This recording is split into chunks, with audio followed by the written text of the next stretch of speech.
Atau mungkin bisa ajak ini Bang, bisa ajak Budiman Sujatmiko atau Marwar Sirait gitu. Dia udah Gerindra Pak. Oh, Nah, itu pikir kayaknya bukan ini, bukan gelandangan politik, bukan mereka. bukan gelandangan politik. Oh, bukan ya. Oke. PAN juga menginginkan itu karena Partai PAN mendukung Pak Prabowo sejak 2014 loh. Betul. Iya.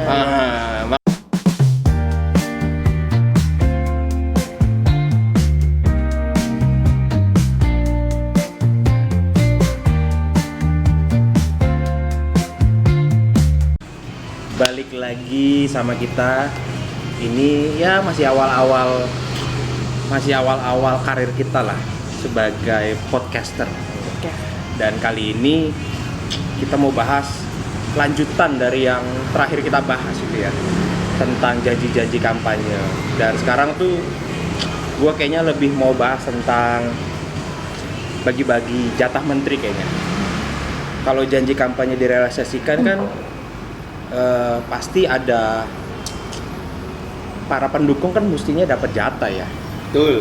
Ya kan, para pendukung ini mesti dapat jatah. Dan yang mendukung ini kan nggak cuma partai, Ya. para pengusaha juga mendukung. Dan bagi-bagi jatah itu kan juga nggak melulu dari kalangan partai, bisa juga kalangan pengusaha ditempatkan di perusahaan BUMN. Betul. Itu juga bisa. Nah, untuk membuka topik ini, siapa dulu ini yang mau berpendapat terkait bagi-bagi jatah ini? Silakan. Siapa nih? Gimana Mbak Siska? Mbak Siska selalu kaget kalau ditodong begini. Oke. Gimana ya kalau dibilang semua pendukung kayaknya bisa sih dibagi-bagi ya menterinya.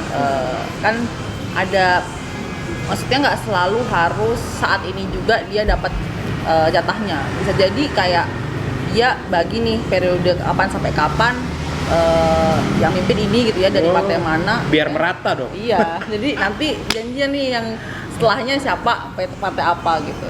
Oh, berarti kalau kayak gitu, wah bener-bener jatahnya memang di rolling dong ya. Kalau gitu Bener-bener konsep jatah tuh berarti konsep jatah terrealisasi memang dong. terrealisasi Iya, dong. iya. Berarti yang Siska maksud tadi, kalau kayak gitu tanpa ada prestasi bagus jelek akan tergantikan dong, akan Betul. rolling dong, Sis. Sebenarnya nggak selalu juga ya. Walaupun rolling kan harusnya bisa dilihat juga ya, apakah kompetensinya itu mumpuni atau enggak. Karena kalau nggak salah ada tuh di UU Kementerian Negara ya, apa aja sih komponen-komponen yang harus diperhatikan waktu pas milih menteri gitu ya. Gitu. Jadi Meski kalau itu- emang rolling itu habis itu ternyata kapasitas yang nggak mumpuni, ya itu Nggak yang harus situ, dipilih. ya. Oh, gitu. Gimana Nah, nih kalau kata Mas Krisna lah, Mas Krisna. Ya, Mas Krisna nih. Si Mbak Siska bilang kalau misalnya konsepnya begitu semua merata tuh dapat tuh. Per 3 bulan kali, per kuartal ganti menteri. Per quarter ya atau per semester nih.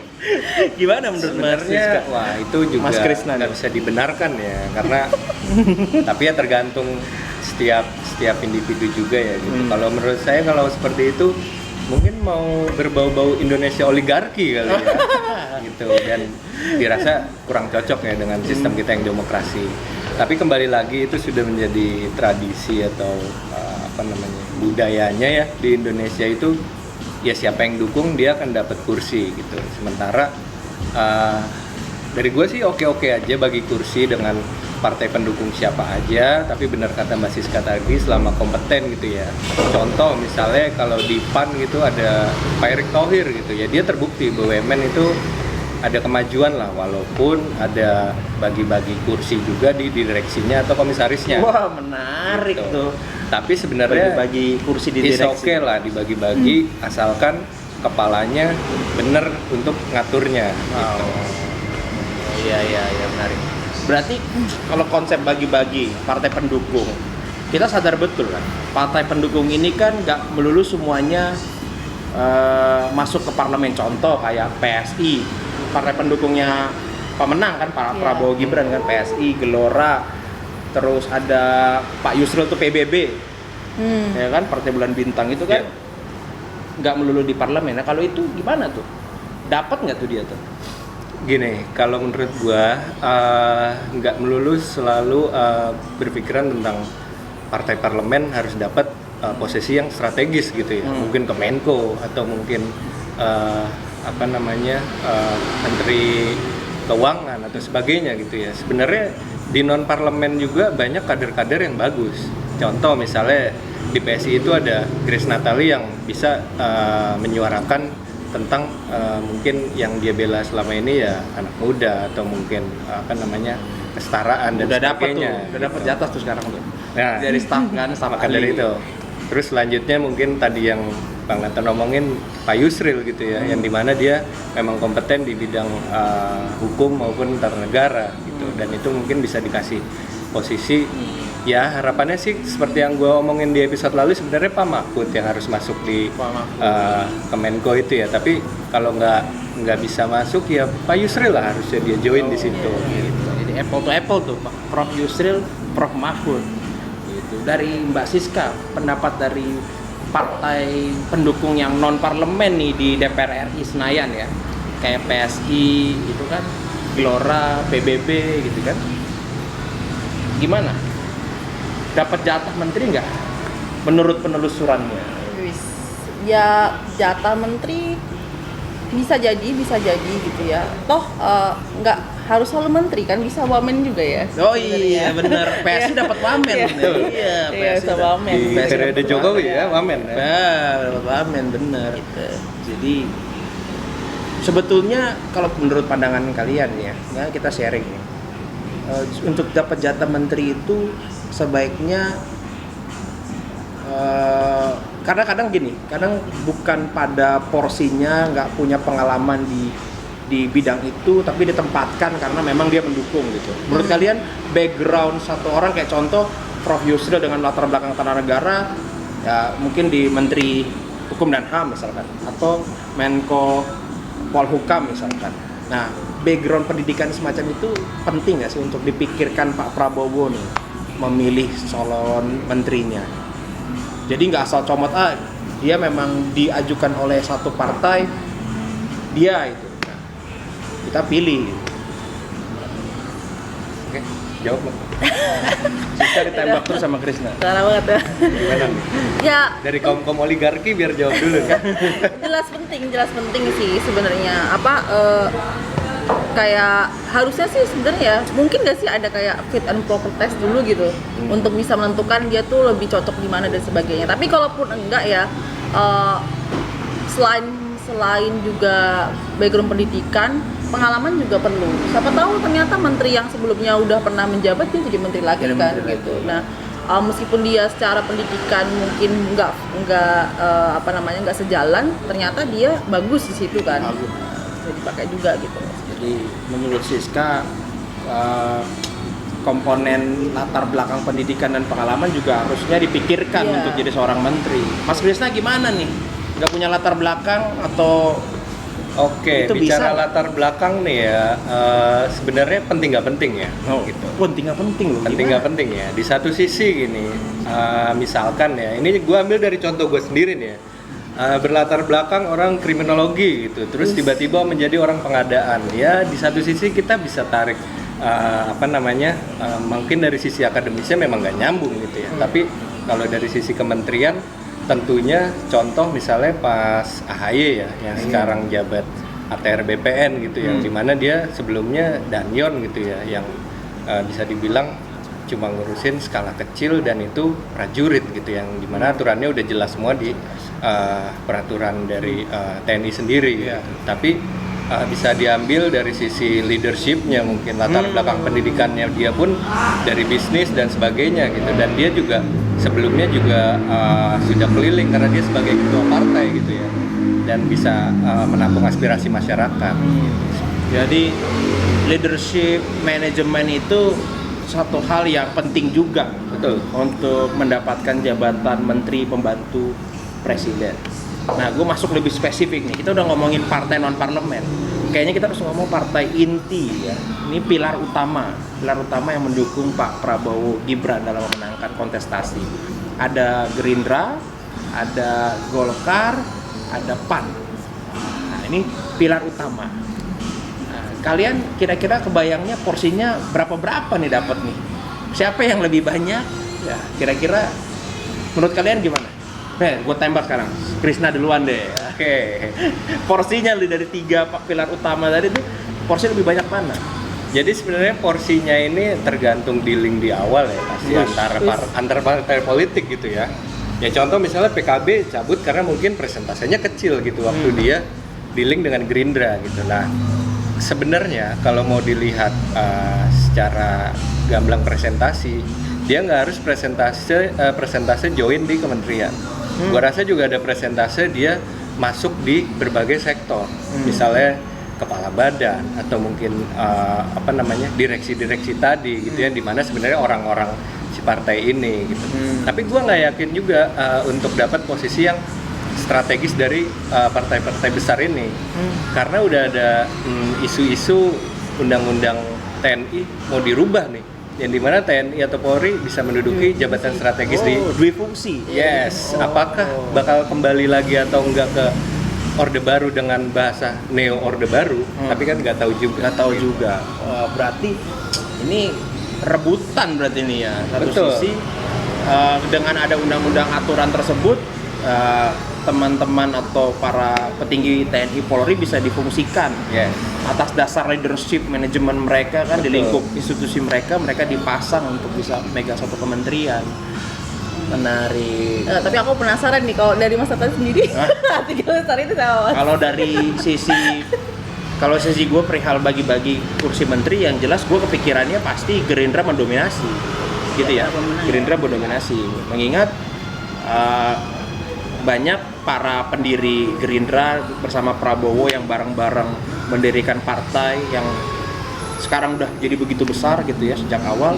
Gue rasa dia akan dapat jatah lebih banyak gitu ya, dan mungkin kalau saat spesifik jabatannya gue nggak tahu. Terus kedua pasti yang dapat jabatan banyak itu si Golkar, karena kan Golkar ini Paling sebelumnya juga udah sama Pak Jokowi kan melakukan banyak pergerakan, banyak membantu, apalagi proyek strategisnya dipegang oleh Menko Perekonomian gitu kan. Gue rasa Golkar juga akan mendapat salah satu jatah menteri yang banyak juga, dan pasti PAN juga menginginkan itu karena Partai PAN mendukung Pak Prabowo sejak 2014 loh. Betul. Iya. Makanya mungkin kalau feeling gue sih 3 partai ini akan mendapat jatah menteri dan wakil menteri yang cukup banyak. Beda-beda tipis lah ya. Cukup banyak. Kalau menurut gue sih kayak gitu ya, Tapi kalau kalian nih kemarin udah ngomongin Siska, Sri Mulyani sama AHY diharapkan jadi menteri. Krisna, Prof Mahfud sama Pak Luhut yang udah menyatakan pensiun gitu ya. Gitu. Nah, kalau menurut kalian siapa lagi kans yang bisa jadi menteri?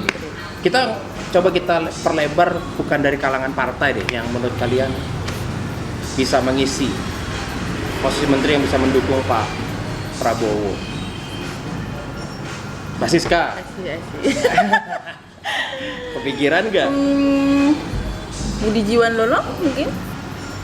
Oh, itu ponakannya ya? Oh, itu mau jadi gubernur. Tapi mau jadi gubernur ya? Mau jadi gubernur katanya tuh. Non partai, Pak Anies mungkin non partai ya. Nah, itu bisa dipilih juga. Saya udah pancing dari tadi nggak dikeluarin sama Siska. Mungkin bisa dipilih tuh. Jadi sesuai dengan omongan Pak Prabowo ya, dia akan ngerangkul lawan politik gitu, baik dari kubu 01 maupun 03 gitu. Mungkin bisa ajak Pak Anies gitu ya, dengan mengisi posisi kementerian yang memang di bidangnya gitu. Tapi jangan pendidikan lagi lah, karena emang nggak terbukti gitu. Jangan di pendidikan lagi karena Pak Anies nggak terbukti. Gimana nih Abah nih? Abah padahal rektor ya. Nah, atau mungkin bisa ajak ini Bang, bisa ajak Budiman Sujatmiko atau Marwar Sirait gitu. Dia udah Gerindra Pak. Oh, nah, itu pikir kayaknya bukan gelandangan politik, bukan bukan gelandangan politik. Oh, bukan ya? Okay. Bukan. Tapi Pak Budiman kayaknya pengen banget Mendes, kasih lah Pak. Mendes. Kasih lah Oh, Mendes. boleh, Pak boleh. Marwara juga kasih lah, Pak Marwara juga. Ini orang-orang hebat itu. Orang Orang-orang hebat. Kalau perlu kasih juga lah Pak Ganjar lah. Nah. Mendagri gitu Pak Ganjar. Siapa tahu kalau Pak Ganjar mau gitu. Iya. Siapa tahu ya kan, untuk membangun Indonesia seperti itu. Nah, akhir cerita kita di podcast ini nih, paling ya kasih statement lah atau prediksi kalian terhadap bagi-bagi jabatan menteri ini. Kira-kira untuk apa? Untuk balas budi? Untuk membangun negeri? Atau apa nih kira-kira nih? Positive thinking ya. Positive thinking kalau aku pernah lihat di TV tuh ya. Kalau Pak Prabowo sih lebih kepada ingin merangkul lawan politiknya supaya bisa align gitu ya, untuk membangun negara itu bisa sejalan lah ya. Kalau terlalu berlawanan mungkin dipikirnya akan susah untuk membuat suatu program gitu ya, karena ada ketidaksetujuan gitu ya. Gitu. Jadi ya. Gimana Mas Bro? Jadi komentarnya perihal bagi-bagi menteri ini ya, sebenarnya ini udah terjadi di dua kali berarti, yang udah 2 periode gitu ya. Biasanya itu untuk periode pertama memang bagi-bagi kursi ya, bagi-bagi kursi dengan partai-partai pendukung atau orang-orang di balik layar pada saat kampanye gitu. Bisa dimanfaatkan dengan gini, kalau menurut gue ini saran aja ya, gitu, dari kaum grassroots gitu ya. Grassroots. Jadi ini saran aja ya, boleh bagi-bagi kursi dengan aspek yang nggak terlalu utama dari asta-citanya Pak Prabowo. Gitu. Tapi kalau yang utama ya harus dibuktikan kalau mau lanjut periode kedua. Bisa. Biasa obrolan kita. Kayaknya itu aja sih yang kita mau bahas. Yang jelas bagi-bagi kursi ini ada plus minusnya pasti, ya kan? Ada plus minusnya, dan harapannya ya ditempati oleh orang-orang yang benar. Janji-janji kampanye yang kita bahas episode pertama itu terrealisasi. Akhir kata dari gua, sampai ketemu di podcast kita selanjutnya. Thank you. Bye. Cheers.